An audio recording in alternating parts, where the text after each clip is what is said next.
नमस्कार। औपचारिक भाषा और स्वचालित सिद्धांत कंपाइलर डिज़ाइन में एक अनुप्रयोग, इस विषय के इस लेक्चर में हम बात करेंगे इंटरमीडिएट कोड में बूलियन अभिव्यक्तियों का अनुवाद। मतलब आपको मालूम है कि जब कंपाइलर किसी प्रोग्राम को कंपाइल करता है तो कंपाइलर के अलग अलग फेसेस होते हैं। मीन्स कंपाइलर अलग अलग प्रक्रियाओं से गुजरता है और उसी के बाद ही जो कंपाइलर है आपके प्रोग्राम को, जिसे आप हाई लेवल लैंग्वेज में लिखते हैं जैसे सी, सी प्लस प्लस, जावा, ऐसे विभिन्न लैंग्वेज में आप प्रोग्रामिंग करते हैं, उसे आखिरी में वह मशीनी भाषा में कन्वर्ट करता है। लेकिन इस बीच में आपके बहुत सारे अलग तरीके के ऑपरेशन होते हैं। जैसे आपको पिछले लेक्चर में आपको बताया गया था, जैसे हम बोलते हैं lexical analysis, syntax analysis, semantic analysis, intermediate code generation, code optimisation और कोड जनरेशंस। तो जो इंटरमीडिएट कोड जनरेशन है वह आप जिस भाषा में प्रोग्रामिंग किए हैं उस भाषा को मध्यवर्ती भाषा में कन्वर्ट करता है।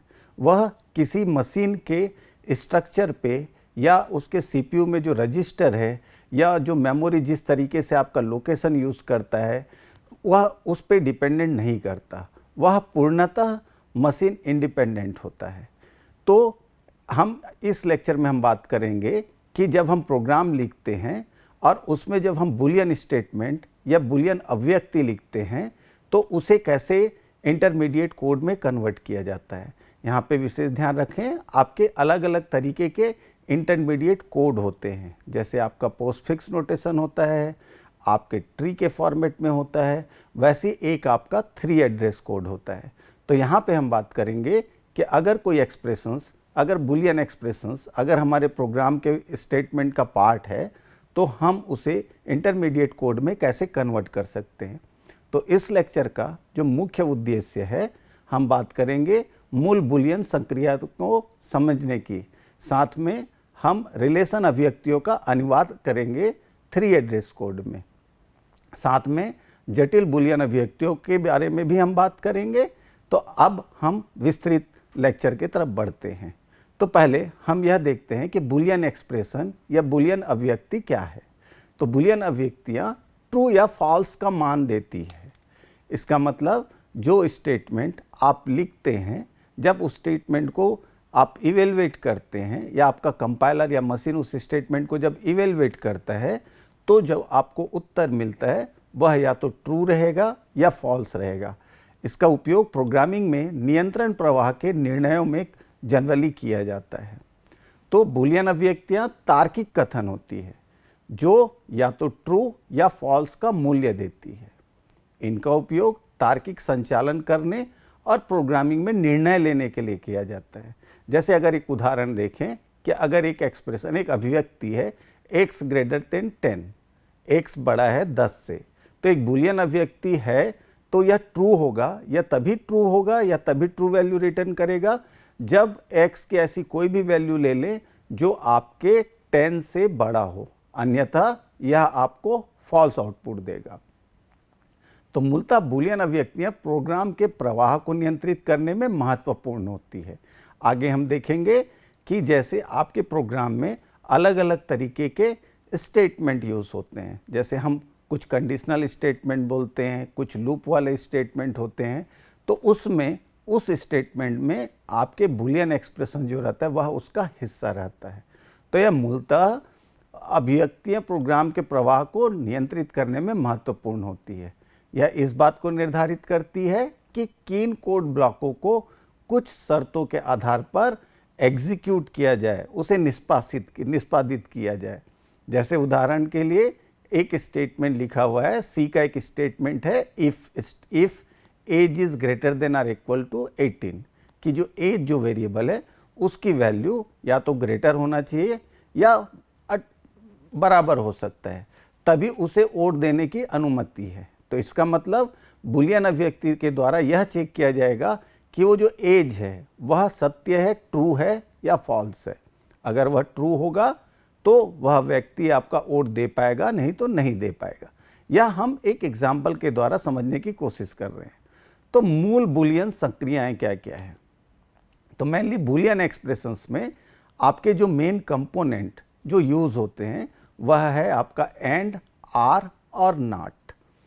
तो जो कि मध्यवर्ती कोड में मूल बुलियन संख्याओं को, तो इसको कैसे प्रस्तुत किया जाता है? तो अगर एंड को देखें तो आप देखिए ए और बी के बीच में जो दो ऑपरेटर है जो M% कहलाता है, वह आपका एंड ऑपरेटर को रिप्रेजेंट करता है। तो थ्योरेटिकली हमने उसे ए एंड डी लिखा है, लेकिन जनरली अलग अलग प्रोग्राम में विशेष आप ध्यान रखें, यह कोई यूनिवर्सल सत्य नहीं है। जो प्रोग्रामर जिन्होंने वो लैंग्वेज डिज़ाइन किया है और जिसके लिए वो कंपाइलर डिज़ाइन किया गया है, तो वह कंपाइलर किस तरीके से एंड ऑपरेटर को सपोर्ट करेगा उसके ऊपर निर्भर करता है कि हम एंड को किस ऑपरेटर, किस सिंबल से प्रस्तुत करें। तो यह जनरली बहुत सारे भाषाओं में एंड को इसी ऑपरेटर से प्रस्तुत किया जाता है। वैसे आप आर ऑपरेटर को देख लीजिए, एंड के बाद जो दूसरा है ARB, तो एंड और आर को, और वैसे जब नॉट के लिए रहता है तो एक निगेशन ऑपरेटर आपका वेरिएबल के पहले ऐड हो जाता है। तो एंड आर नॉट मध्यवर्ती कोड में मूल बुलियन संक्रियाओं का 3, अब हम आगे बात करने वाले हैं कि हम अगर कोई हमारे पास बुलियन एक्सप्रेशन है और अगर उसमें एंड आर नॉट है तो उसे हम 3 एड्रेस कोड में या 3 पता कोड में कैसे कन्वर्ट कर सकते हैं। तो पहले हम कुछ उदाहरण देखते हैं। जैसे एक एंड का उदाहरण देखिए कि अगर A एंड B है, 3 पता कोड या 3 एड्रेस कोड का मतलब यह होता है, मैंने पहले ही बताया कि जो इंटरमीडिएट कोड होता है उसे आप अलग अलग तरीके से रिप्रेजेंट कर सकते हैं।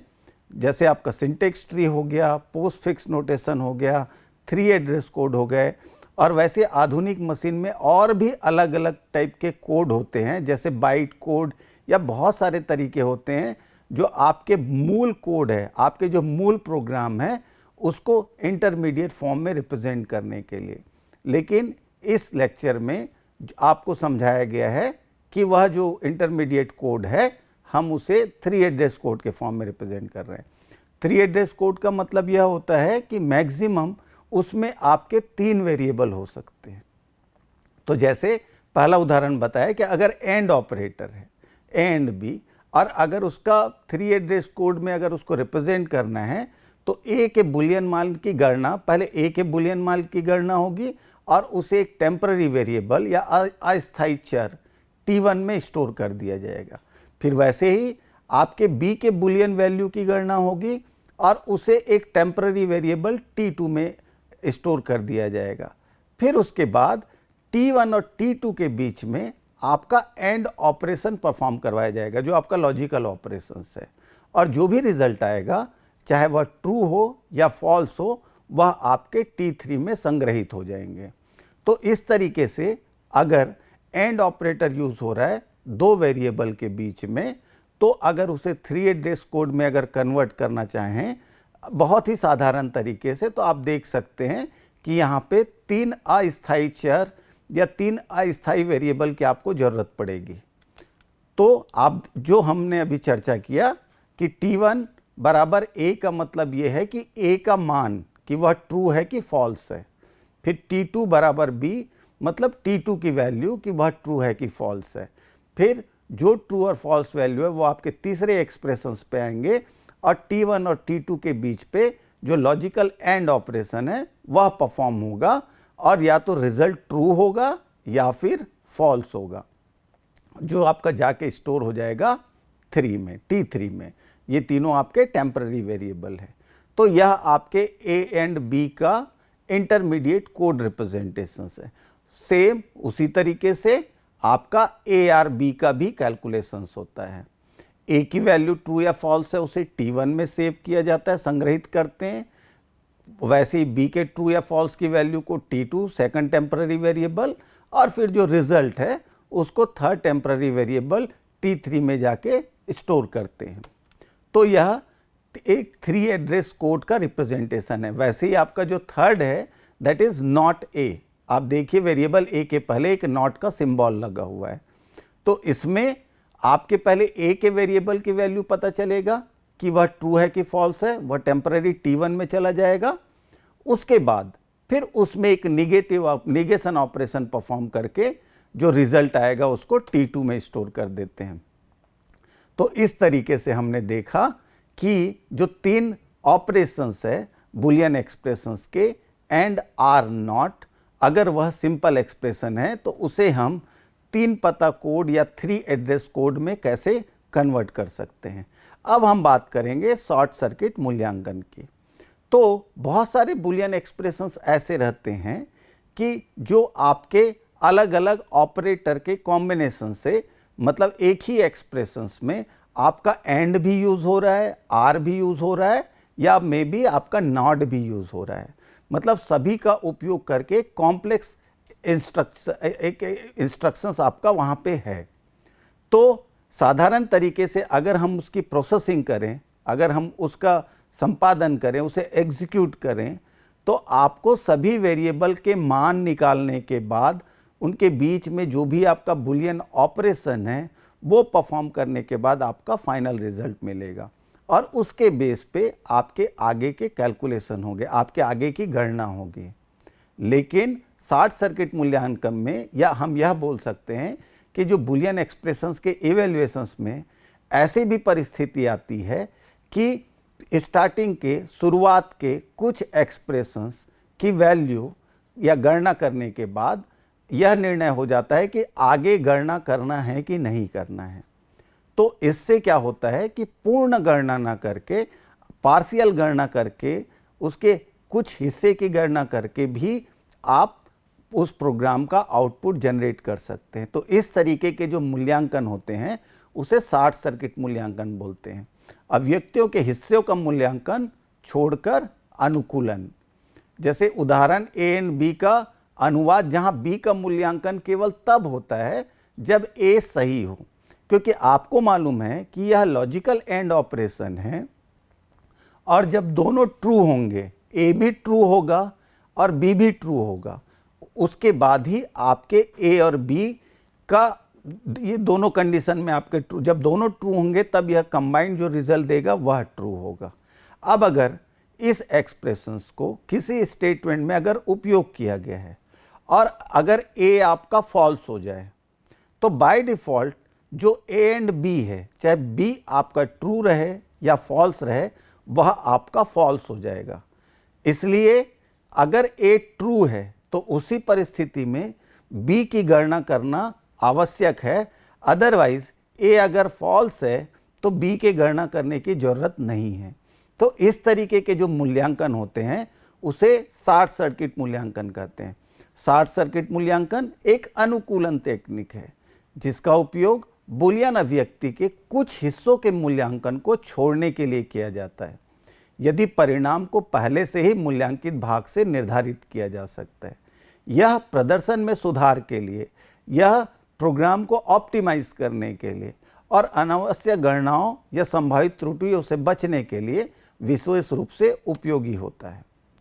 तो अभी हमने बात किया कि अगर ए एंड बी के, अगर उस स्टेटमेंट को अगर इवेलुएट करें तो ए जब आपका सत्य हो, ए जब आपका ट्रू हो, तो उसी परिस्थिति में हमें बी को चेक करने की ज़रूरत है अगर एंड ऑपरेटर है, क्योंकि जब ए ट्रू होगा उसके बाद ही बी के ऊपर निर्भर करेगा कि ए एंड बी ट्रू है या फॉल्स है। लेकिन अगर ए फॉल्स है तो बी चाहे ट्रू रहे या फॉल्स रहे, इसका जो कंबाइंड रिजल्ट रहेगा वह आपका फॉल्स ही आएगा। तो ये जो इसका जो 3 एड्रेस कोड, तो देखिए ए की जो वैल्यू है उसको एक टेम्पररी वेरिएबल T1 में रखा गया है। अब इफ नॉट T1, इसका मतलब ये है कि अगर ए फॉल्स हो जाए, अगर ए फॉल्स हो जाए तो बी को चेक करने की ज़रूरत नहीं है, सीधा बाहर निकल जाइए। इसीलिए वहाँ पे लिखा गया है if not T1 go to L2। इसका मतलब ये है कि अगर T1 फॉल्स है तो बी को चेक करने की ज़रूरत नहीं है। ये जो गो टू L2 लिखा है वो एक सिंबॉलिक नोटेशन है, उसका यह कहने का मतलब है कि बी को गणना मत कीजिए, बिना गणना किए एग्जिट कर जाइए या किसी नए लोकेशंस में या आगे के स्टेटमेंट में चले जाइए जो उसके सीक्वेंशियल फ्लो के हिसाब से है। तो उस सीक्वेंशियल फ्लो के हिसाब से जो अगला स्टेटमेंट है वहाँ पे डायरेक्टली चले जाइए बिना गणना किए। तो बी का मूल्यांकन तभी करें तो जब आपका ए ट्रू रहेगा, तो उस कंडीशन में फिर आपके बी का मूल्यांकन होगा और उसके मूल्यांकन होने के बाद उसे T2 में रख दिया जाएगा और फिर आखिरी में फिर जो कंबाइंड रिजल्ट है T1 एंड T2 जो आपके रिजल्ट जाएंगे T3 में।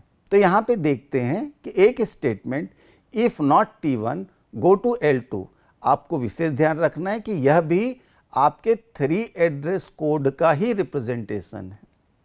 तो वहाँ पे देख सकते हैं कि अगर वो स्टेटमेंट सही हो जाता है if not T1 go to L2, तो इसका मतलब ये T2 is equal to B, जो थर्ड पॉइंट में जो स्टेटमेंट लिखा गया है और जो फोर्थ पॉइंट में जो लिखा गया है T3 is equal to T1 and T2, इसकी गणना करने की आवश्यकता ही नहीं है। अगर आपका स्टेटमेंट 2 सत्य हो जाए, वह सीधा वहाँ से बाहर निकल आएगा। किस लोकेशन पे जाएगा, किस लेवल पे जाएगा, तो जो गो टू L2 लिखा है, तो जो L2 है सिंबॉलिकली आपको बताया है कि स्टेटमेंट 3 और स्टेटमेंट 4 को बिना गणना किए वह सीधा लोकेशन L2 पे जंप कर जाएगा। तो आप देख सकते हैं, तो बी के मूल्यांकन छोड़ने के लिए लेबल T3 T1, यदि बी का मूल्यांकन नहीं किया गया तो परिणाम के लिए ए के मान का उपयोग करें। तो जो हमने यह एग्जाम्पल अभी देखा है, तो इस तरीके से जो भी गणना होती है उसे हम शॉर्ट सर्किट इवैल्यूएशंस कहते हैं। अब हम बात करेंगे रिलेशन अभिव्यक्तियों का अनुवादन। तो इसमें आप बात करते हैं कि कौन कौन से अलग अलग ऑपरेटर्स है जनरली जो हमारे सभी प्रोग्रामिंग लैंग्वेजेस में उपयोग होते हैं। तो आप देख सकते हैं जैसे आपका लेस देन ऑपरेटर जो पहला सिंबल है, फिर ग्रेटर देन का ऑपरेटर है, फिर आपके इक्वल ऑपरेटर है और नेक्स्ट आपका क्या है, नॉट इक्वल। इसके छोड़ और भी बहुत सारे ऑपरेटर्स होते हैं, बट जनरली ये ऑपरेटर आपके उपयोग में आते हैं। तो अगर कोई रिलेशन इन ऑपरेटर्स को यूज करके डिफाइन किया गया है, तो हम उसे 3 एड्रेस कोड में कैसे कन्वर्ट कर सकते हैं, तो उसी के बारे में बात करेंगे। तो आदि जैसे रिलेशनल ऑपरेटर का उपयोग मानों की तुलना करने और बूलियन परिणाम प्राप्त करने के लिए किया जाता है। या जो आपका less than, greater than, equal या नॉट इक्वल, ये जो ऑपरेटर है वह अलग अलग वैल्यू को कंपैरिजन करने के लिए, उसकी तुलना करने के लिए किया जाता है। और उस तुलना के आधार पर यह निर्णय होता है कि वह जो तुलनात्मक जो कैलकुलेशन है वह सत्य है, ट्रू है या वह फॉल्स है। रिलेशन संक्रियाओं को मध्यवर्ती कोड में अनुवादित किया जाता है, जहां तुलना निर्देशों का उपयोग किया जाता है जो अस्थायी चर सेट करते हैं तुलना के परिणाम के आधार पर। तो जैसे एक एग्जाम्पल देख लेते हैं, जैसे आपका ये स्टेटमेंट है कि a लेस देन b, तो आपको यह समझना है कि a एक वेरिएबल है जिसकी कोई ना कोई वैल्यू है या होगी, वैसे ही b आपका दूसरा वेरिएबल है। तो अब इनके बीच में कंपैरिजन कैसे करें, तो T1 एक टेम्पररी वेरिएबल लिया जिसमें a की वैल्यू को ट्रांसफ़र कर दिए, a का मान अस्थायी चर, वैसे ही आपके b के वैल्यू आपके T2 में चले गए। फिर इनके बीच में कंपैरिजन होगा कि T1 is less than are T2। अगर ये कंडीशन सत्य है तो जो T3 है वह आपके ट्रू वैल्यू को स्टोर करेगा, और अगर असत्य है, फॉल्स है, तो T3 में आपका फॉल्स चला जाएगा। वैसे ही आपके a greater than b symbol के लिए होता है। यहाँ पे यह देखा जाता है कि a की जो वैल्यू है, उसका जो मान है वह b से बड़ी है या नहीं। तो उसी तरीके से T1 में टेम्पररी वेरिएबल T1 में a की वैल्यू को रखा गया, टेम्पररी वेरिएबल T2 में b की वैल्यू को रखा गया है। फिर दोनों के बीच में कंपैरिजन हो रहा है। अगर T1 की वैल्यू T2 से ग्रेटर है तो T3 में ट्रू सेव होगा, अगर वह फॉल्स है, T1 छोटा है T2 से, तो आपके T3 में फॉल्स वैल्यू स्टोर होंगे। सेम उसी तरीके से जैसे ऊपर के जो दो उदाहरण हैं लेस देन या ग्रेटर देन, उसी तरीके से आपके बराबर के लिए कि T1 A में, T2 आपके B में, अगर दोनों वैल्यू बराबर है तो T3 में आपका ट्रू सेव होगा, और अगर बराबर नहीं है तो T3 में आपका फॉल्स सेव हो जाएगा। वैसे ही जो नॉट इक्वल या जो असमान ऑपरेटर है a not equal to b, तो इसमें दोनों वैल्यू अगर बराबर नहीं है तभी T3 में ट्रू सेव होगा, अदरवाइज अगर बराबर होंगे तो आपका उसमें फॉल्स हो जाएगा। प्रत्येक मामले में T1 और T2 अस्थायी चर है, ये आपके टेम्पररी वेरिएबल है जो क्रमशः A और B के मान को संग्रहित करते हैं। और जो आपके रिलेशनल ऑपरेटर है less, greater, equal, not equal का उपयोग इन मानों की तुलना के लिए किया जाता है और तुलना का जो परिणाम है वह T3 में जाके सेव हो जाता है। तो अब हम बात करेंगे कि इन बुलियन एक्सप्रेशंस के साथ जो आपके शर्ती शाखाएं हैं या आपके प्रोग्रामिंग लैंग्वेज में जो आपके कंडीशनल स्टेटमेंट है, मतलब वह स्टेटमेंट जो किसी कंडीशन के हिसाब से आगे निर्णय प्रभावित करता है कि आगे का कौन सा स्टेटमेंट एग्जीक्यूट होगा या नहीं होगा, तो हम थोड़ा उसके ऊपर चर्चा करते हैं। तो देखते हैं, जैसे आपको एक उदाहरण दिया गया है कि A एंड B ऑपरेटर को इफ के अंदर रखा गया है। इसका मतलब क्या हुआ, जैसे पिछला जो हमने गणना किया था कि A एंड B यह ट्रू है या फॉल्स है, यह पहले उसका कैलकुलेशंस होगा। इसका जो रिजल्ट अगर ट्रू आया तो इफ स्टेटमेंट के अंदर जो ब्लॉक है, इफ स्टेटमेंट का जो ब्लॉक है जिसके अंदर कुछ सेट ऑफ स्टेटमेंट होंगे, तो जब यह कंडीशन ट्रू होगा तभी वो स्टेटमेंट एग्जीक्यूट होगा, संपादित होगा। अदरवाइज उस ब्लॉक को छोड़ के जो आपके प्रोग्राम काउंटर में जो नेक्स्ट इंस्ट्रक्शंस का जो एड्रेस रहता है उसके हिसाब से आपका कंपाइलर एग्जीक्यूशन के टाइम में आगे मूव कर जाएगा। तो शर्ती शाखाओं के प्रबंधन में तो मध्यवर्ती कोड में शर्ती शाखाएं बुलियन अभिव्यक्तियों को शाखा निर्देशों में अनुवादित करने में शामिल होती है। यह निर्देश कार्यक्रम के प्रवाह को बुलियन अभिव्यक्तियों के परिणाम के आधार पर नियंत्रित करते हैं। तो अगर हम इसका 3 एड्रेस कोड की बात करें तो आप देख सकते हैं, और ये उदाहरण हम पहले भी चर्चा कर चुके हैं कि A आपका टेम्पररी वेरिएबल में जाएगा, B आपके टेम्पररी वेरिएबल T2 में जाएंगे, फिर उसका एक लॉजिकल रिजल्ट आएगा कि वह ट्रू है या फॉल्स है, वह आपके T3 में जाके सेव हो जाएगा। उसके बाद अगर कंडीशन ट्रू है तो आपके आगे के जो कोड है, जो इफ का जो स्टेटमेंट है वह आपका एग्जीक्यूट होगा, अगर कंडीशन फॉल्स है तो वह एग्जीक्यूट नहीं होगा। साथ में अब हम बात करते हैं बुलियन अभिव्यक्तियों का संयोजन। तो आपके जो बुलियन अभिव्यक्ति है, जैसे हमने देखा कि एंड, आर, नार, जो नॉट, जो आपके ऑपरेटर्स हैं, तो आपके जो बुलियन अभिव्यक्ति है या इनका कंबाइंड फॉर्मेट, मतलब एक ही एक्सप्रेशंस में आपके एंड ऑपरेटर भी यूज़ हो सकते हैं, आर भी हो सकता है, आपके नॉट ऑपरेटर भी यूज़ हो सकते हैं। तो इसे हम जटिल अभिव्यक्तियाँ कहते हैं या नेस्टेड या संयुक्त बुलियन अभिव्यक्तियाँ भी कहते हैं। तो अगर बुलियन अभिव्यक्ति इस तरीके से है तो उसको 3 एड्रेस कोड में कैसे कन्वर्ट किया जाता है, जो इंटरमीडिएट कोड है उसे किस तरीके से कन्वर्ट किया जा सकता है। तो बुलियन अभिव्यक्तियों का संयोजन नेस्टेड या संयुक्त बुलियन ऑपरेशनों का मूल्यांकन करना शामिल है, जिसके लिए कई स्तरों के तार्किक ऑपरेशनों को संभालना और मध्यवर्ती परिणाम बनाए रखना आवश्यक होता है। तो जब इस तरीके से जो आपके कॉम्प्लेक्स स्टेटमेंट आते हैं, जो जटिल स्टेटमेंट आते हैं, तो उसके जो फाइनल रिजल्ट है कि वह ट्रू है या फॉल्स है, तो उससे पहले बीच में बहुत सारे आपके टेम्पररी वेरिएबल यूज़ होते हैं जो बीच के फाइनल रिजल्ट देने से पहले बीच में जो उनका आउटकम है उसको स्टोर करने में सहायता करता है।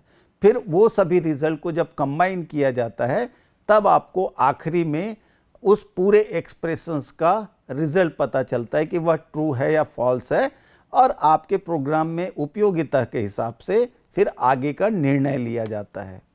तो जैसे एक उदाहरण देखें, जैसे कि यहाँ पे एक अभिव्यक्ति दिया है ए एंड, आप गौर करें ए एंड है, एक ब्रैकेट वहाँ से स्टार्ट हो रहा है, फिर आपका फिर से एक ब्रैकेट स्टार्ट हो गया BRC,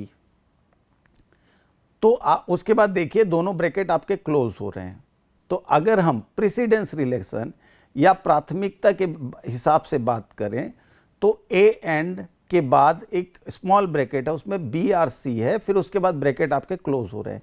इसका मतलब पहले बी आर सी का रिजल्ट आपका एनालाइज होगा, उसके बाद, और अगर हम शॉर्ट सर्किट रिलेशंस पे चाहें तो उसके हिसाब से पुनः ध्यान रखें, या तो हम पूरे कोड का कैलकुलेशन कर सकते हैं जब 3 एड्रेस कोड की बात करें, लेकिन अगर हम शॉर्ट सर्किट टेक्निक अगर उपयोग करेंगे, वह तकनीक यूज़ करेंगे, तो हमारा जो 3 एड्रेस कोड है वह भी आपका ऑप्टिमाइज्ड मैनर पे रहेगा। तो अगर हम एक सिंपल कैलकुलेशंस की बात करें तो आप देखिए, पहले BRC का इवेल्युएशन होगा, उसका जो रिजल्ट आएगा उसका फिर एंड ऑपरेशन ए के साथ होगा और उसके हिसाब से आपको फाइनल रिजल्ट मिलेंगे। तो उसी चीज़ को आपको स्टेटमेंट 1 में दिया गया है कि पहले जो आंतरिक अभिव्यक्ति है, जो इंटरनल बुलियन एक्सप्रेशंस है, उसका मूल्यांकन किया जाएगा, और वह जो बुलियन एक्सप्रेशंस है वह है आपका BRC। तो सबसे पहले आंतरिक मूल्यांकन, और उसके बाद फिर BRC का जो भी रिजल्ट रहेगा उसका जो मूल्यांकन होगा वह बाहर, जो आउटर जो आपके बुलियन एक्सप्रेशन है, जो बाहरी अभिव्यक्ति है, उसके साथ उसका मूल्यांकन किया जाएगा।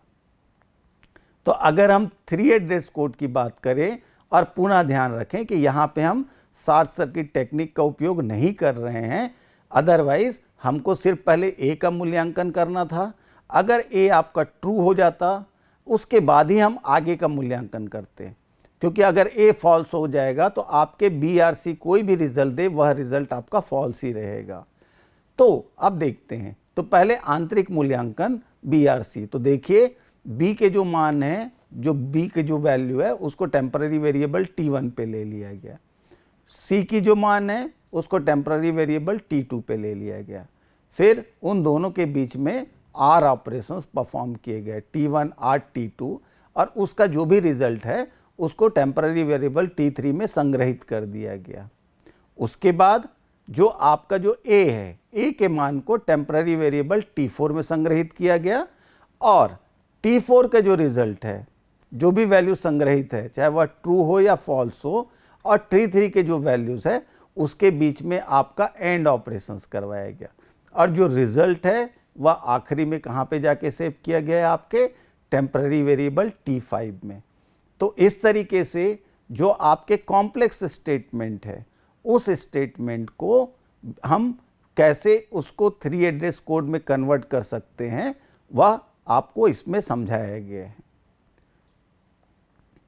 अब इसमें आप एक विशेष इसी चीज़ को मैंने बोला था कि अगर हम शॉर्ट सर्किट मूल्यांकन करें, तो अगर अब आपके आगे के कुछ और स्टेटमेंट है, तो अगर T5 अगर फॉल्स है, अगर if not T5 go to L2, मतलब अगर वह T5 फॉल्स है, तो उस कंडीशंस पे जो स्टेटमेंट रहेगा उसको एग्जीक्यूट करने की ज़रूरत नहीं, फिर वहाँ से डायरेक्ट बाहर निकल जाइए। लेकिन अगर T5 ट्रू है तो उसी कंडीशंस में आपका ये जो गो टू वाला L2 है वह फॉल्स हो जाएगा, तो आपके नीचे के जो स्टेटमेंट है वह आपके एग्जीक्यूट होंगे। तो इस तरीके से हमने देखा कि अगर आपके जो स्टेटमेंट है, अगर नेस्टेड स्टेटमेंट है, तो उसे किस तरीके से हम 3 एड्रेस कोड में कन्वर्ट कर सकते हैं। अब हम बात करेंगे बुलियन अभिव्यक्तियों के लिए मध्यवर्ती कोड जनरेशंस। अब हम एक एग्जाम्पल, तो मध्यवर्ती परिणाम संग्रहित करने के लिए अस्थायी चर का उपयोग करते हैं, जैसे हमने पहले ही उदाहरण में आपको बताया गया है। और इस लेक्चर में हम सिर्फ आपको जो 3 एड्रेस कोड है उस हम केवल वही इंटरमीडिएट कोड रिप्रेजेंटेशंस का उपयोग कर रहे हैं। एक उदाहरण लेने वाले हैं जिसमें हम एंड आर ये सभी तरीके के एक्सप्रेशंस को यूज़ करेंगे, आपके जो बुलियन एक्सप्रेशंस है, और उसे हम 3 एड्रेस कोड में जनरेट करेंगे, उसका जो कन्वर्जन करेंगे आपके 3 एड्रेस कोड में। तो इस उदाहरण ए एंड बी, अब यहाँ पे आप देखिए, यह आपको एक दूसरा उदाहरण दिया गया है। इससे पहले ए एंड जो ऑपरेशंस था वह आउटर बुलियन एक्सप्रेशन था, और BRC आपका इंटरनल बुलियन एक्सप्रेशंस था, इनर बुलियन एक्सप्रेशन था। अब यहाँ पे क्या हो गया है, आपका ए एंड बी जो है वह इनर बुलियन एक्सप्रेशन हो गया है, क्योंकि वह पहले ब्रैकेट में दिया है, और उसके आउटर में आपका जो C है वह आपका आउटर बुलियन एक्सप्रेशन। इसका मतलब आपका ए एंड बी का इवेल्युएशन, उसकी गणना पहले होगी। उसके बाद ही फिर उसका जो रिजल्ट आएगा उसकी गणना आर ऑपरेशंस के साथ सी वेरिएबल के मान के साथ होगा। तो उसी तरीके से जैसे आपका पहले एग्जांपल दिया गया था कि T1 की वैल्यू, T1 में आपके A की वैल्यू जाएगी, B की वैल्यू T2 में, उसके बाद पहले एंड ऑपरेशन होगा, क्योंकि यहाँ पे आपके T एंड B का, ये जो A एंड B का जो प्रेसिडेंस है, जो प्राथमिकता है, आपके R से ज़्यादा है, क्योंकि वह पहले स्मॉल ब्रैकेट के अंदर दिया गया है, तो वह इनर बुलियन एक्सप्रेशंस है। तो पहले यहाँ पे एंड ऑपरेशन परफॉर्म होगा जिसका रिजल्ट आपके T3 में जाके सेव हो गया, और उसके बाद फिर उसका जो है C को टेम्पररी वेरिएबल T4 में लिया गया है, और फिर आखिरी में T3 और T4 के रिजल्ट के बीच में लॉजिकल R ऑपरेशंस आपका परफॉर्म किया गया, और जो भी रिजल्ट आया है उसे T5 में सुरक्षित कर दिया गया है। तो इस तरीके के जो एक्सप्रेशंस का जो इवेल्युएशन है, हमें यह भी ध्यान रखना है कि हमें प्राथमिकता के आधार पर या जो प्रेसिडेंस होता है ऑपरेटर के बीच में, उसे भी विशेष ध्यान रखना है जब हम थ्री एड्रेस कोड में कन्वर्ट करते हैं। उसी के हिसाब से, उसी प्राथमिकता के हिसाब से फिर आपका इवेल्युएशन आर्डर या किस तरीके से गणना किया जाए उसका सीक्वेंस निर्धारित होता है। अब हम बात करेंगे बुलियन अभिव्यक्तियों में त्रुटि प्रबंधन की। तो अमान्य बुलियन अभिव्यक्तियां, जैसे कभी क्या होता है कि कुछ बुलियन एक्सप्रेशंस ऐसे रहते हैं जो उसमें जो या तो जो वेरिएबल है उसका जो वैल्यू है वह उस ऑपरेशन को सपोर्ट नहीं करता। जैसे एक उदाहरण यहाँ पे देख सकते हैं कि a एंड 5, तो यहाँ पे a जो वेरिएबल है और उसके बाद आपका एंड के साथ एक कांस्टेंट 5, इसका हम लॉजिकल एंड ऑपरेशन परफॉर्म करने की कोशिश कर रहे हैं। तो यह इस तरीके से अगर देखा जाए तो एक तरीके से यह आपका सिंटैक्टिक एरर है जो कंपाइलर आपका डिटेक्ट कर लेता है। फिर भी अगर डिटेक्ट नहीं हो पाए या इस तरीके से मानवीय गलती ना हो कोड के टाइम में, यह हमें ध्यान रखना पड़ेगा। अब एक उदाहरण देखते हैं। यहाँ पे एक हम जटिल बुलियन एक्सप्रेशंस ले रहे हैं, एक जटिल बुलियन अभिव्यक्ति, और उसे हम जो इंटरमीडिएट कोड है जिसे हम इस लेक्चर में विशेष तौर पे जो 3 एड्रेस कोड है वही हमने लिया हुआ है। तो वह जटिल अभिव्यक्ति है, आप देखिए ब्रैकेट के बाद एक ब्रैकेट के अंदर है ARB, फिर उसके बाद एंड ऑपरेशन है, फिर निगेशन ऑफ C है, फिर आपका ये आउटर ब्रैकेट क्लोज हो गया। तो अगर ये देखें कि R ऑपरेशन से पहले आपका, अगर हम प्रेसिडेंस के हिसाब से ध्यान दें तो एक तो ARB आपका पहले परफॉर्म होगा, फिर आपका निगेशन C परफॉर्म होगा, और जब ये दोनों के जो रिजल्ट आएंगे उसके बीच में आपका लॉजिकल एंड आएगा, और इनका जो भी रिजल्ट रहेगा उसका ऑरिंग होने वाला है D एंड E के बीच में। तो D एंड E का जो रिजल्ट आएगा, और उसके बाद फिर तो अगर देखें, अगर इसको सिंप्लीफाई वे में ब्रेक करें तो जो R ऑपरेटर है उसके लेफ्ट में एक सब एक्सप्रेशन है, बुलियन सब एक्सप्रेशन, और उस R ऑपरेटर के राइट में एक बुलियन सब एक्सप्रेशन है। तो ये जब दोनों सब एक्सप्रेशन है, पहले इसका इवेल्युएशन, इसका गणना किया जाएगा, और जो रिजल्ट आएगा उसको फाइनली उसके बीच में R ऑपरेशन परफॉर्म करके फिर आपका फाइनल रिजल्ट कैलकुलेट किया जाएगा। तो उसी के हिसाब से आप देखिए AB negation C and D and E, ARB negation C and D and E के परिणामों की गणना कर रहे हैं पहले, और उसके हिसाब से तो देखिए जो आपका, तो स्टेप 1 में सभी के परिणामों की गणना करेंगे, और परिणाम जब इंडिपेंडेंट इनके जो रिजल्ट आएंगे उसके बेस पे फिर उसको क्या किया जाएगा, एट द एंड आप सभी रिजल्ट को क्या कर देते हैं, कंबाइन कर देंगे, और जो कंबाइंड रिजल्ट आएगा वही आपका फाइनल आंसर रहेगा। तो इस तरीके से आपने लॉजिकली आपने उसको ब्रेक कर दिया, उसको जो कॉम्प्लेक्स जो आपको एक एक्सप्रेशन थे उसको आपने छोटे छोटे पार्ट में तोड़ दिए हैं। अब उसी के हिसाब से हम उसे 3 एड्रेस कोड या 3 पता कोड में हम कन्वर्ट कर रहे हैं। तो पहले ARB का मूल्यांकन करें। तो ARB के लिए आपको मालूम है कि A आपके टेम्पररी वेरिएबल T1 में चला जाएगा, B आपके T2 में, और उनके बीच में जो और ऑपरेशन होने के बाद जो फाइनल रिजल्ट है वह आपके T3 में रहेंगे।